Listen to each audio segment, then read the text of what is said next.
All right. Dead Nazi grandpa. Dear Billy Blowhard, there's been a story going around in the news here, another Philly story, here in Philly for the past few weeks that I want to hear your opinion on. I'm writing because I know you were a big World War II guy. I was for like 2 months when I was reading, and then I fucking gotten, I don't know, now I'm into fucking quinoa. Yeah, then you became obsessed with something else.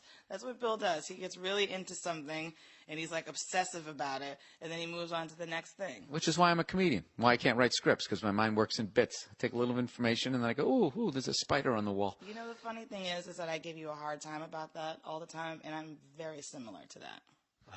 Finally.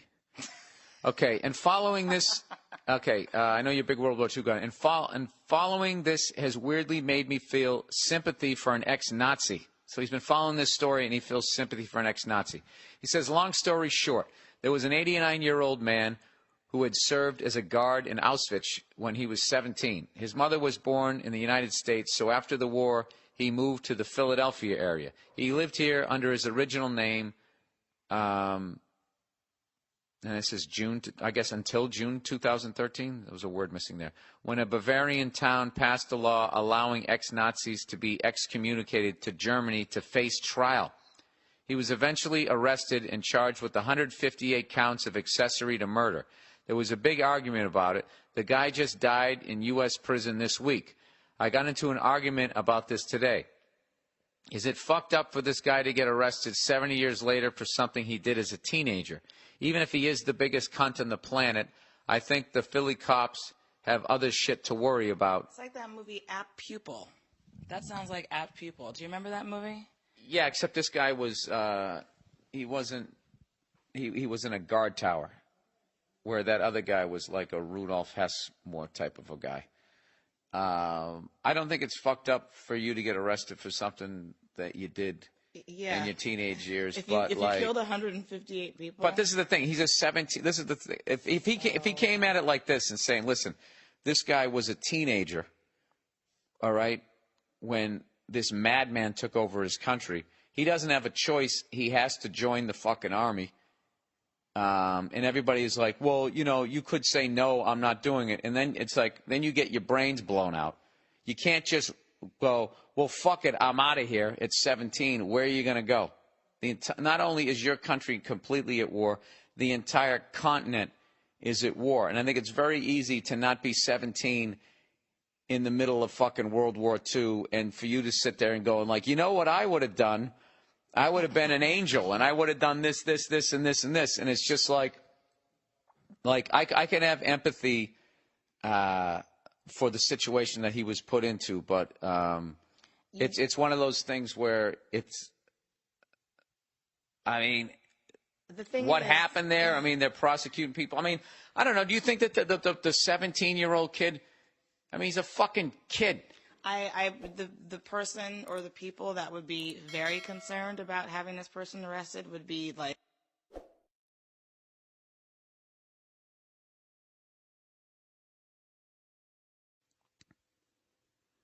All right. You know what's hilarious is that me and Nia just talked about this subject for like fucking 15 minutes and came to this great place as to why you have to arrest this guy, and the fucking batteries wore out. God damn it. I know. I told you. This is just not, this just ain't my fucking day. So all I can do is paraphrase. Oh, God, what a fucking buzzkill. It's basically kind of what I left off saying. It's like you got to prosecute him because he was part of a war crime. So you have to prosecute him. But I was basically making the point that if this kid in Philly, who I don't agree with the way he seems to be defending him. I'm defending him the way I am. I'm defending that 17-year-old kid in this way.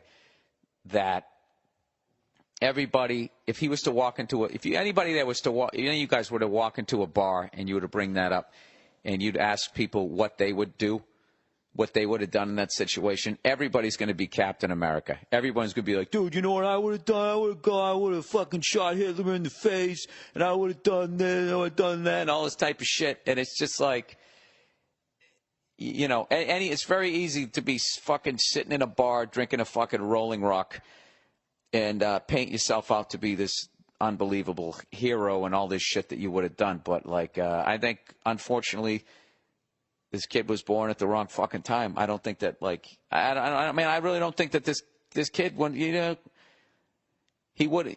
Do you think that this kid was just an evil kid and he was like psyched to be up in that guard tower, or is he just? I mean, who knows? Like, I'm not saying that. I don't really know that I don't really think that it matters, which was my point. I feel like this person's sympathy is misplaced. I'm not talking about him. I'm talking about me now.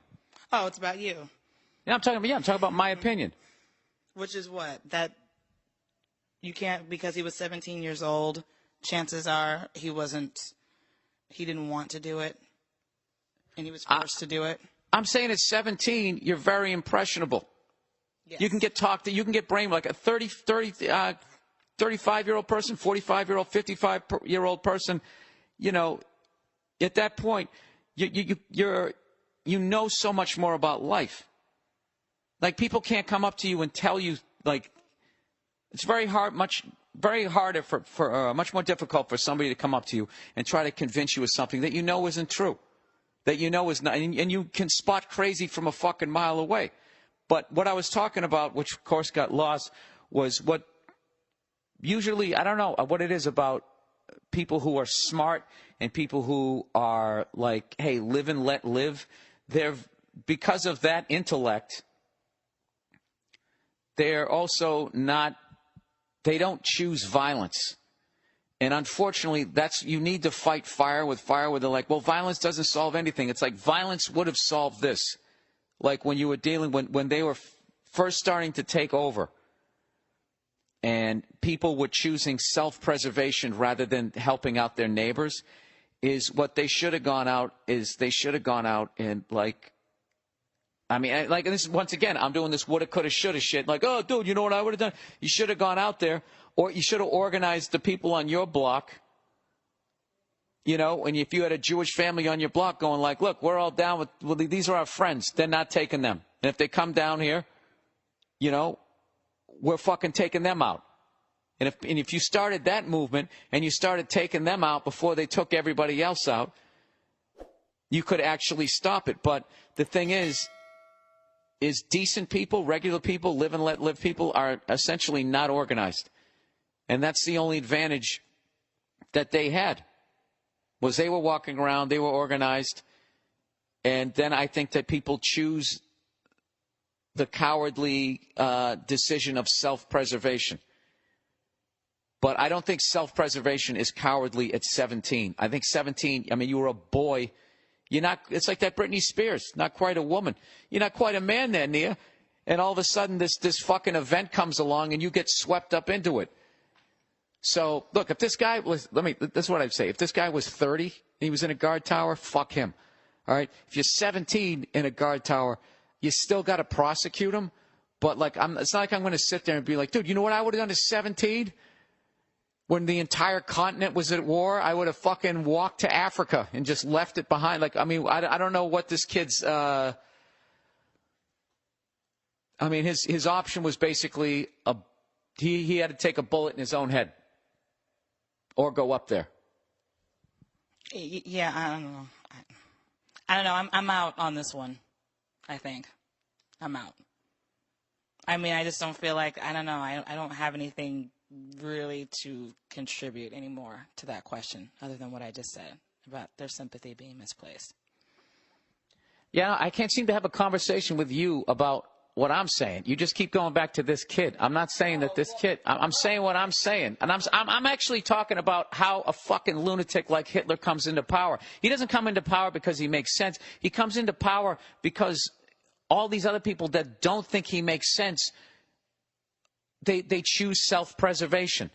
Right. Okay, he's not going after me. I'm Protestant. He's not going after me. I'm Catholic. He's not going after me. I'm straight.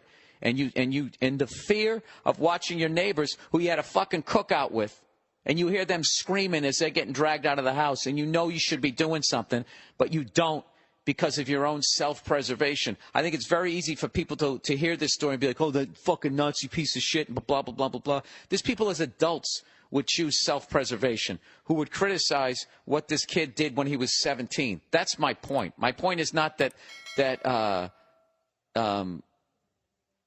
this is wrong that they're prosecuting. But I also don't look at this dude who, when he was 17, who ended up in that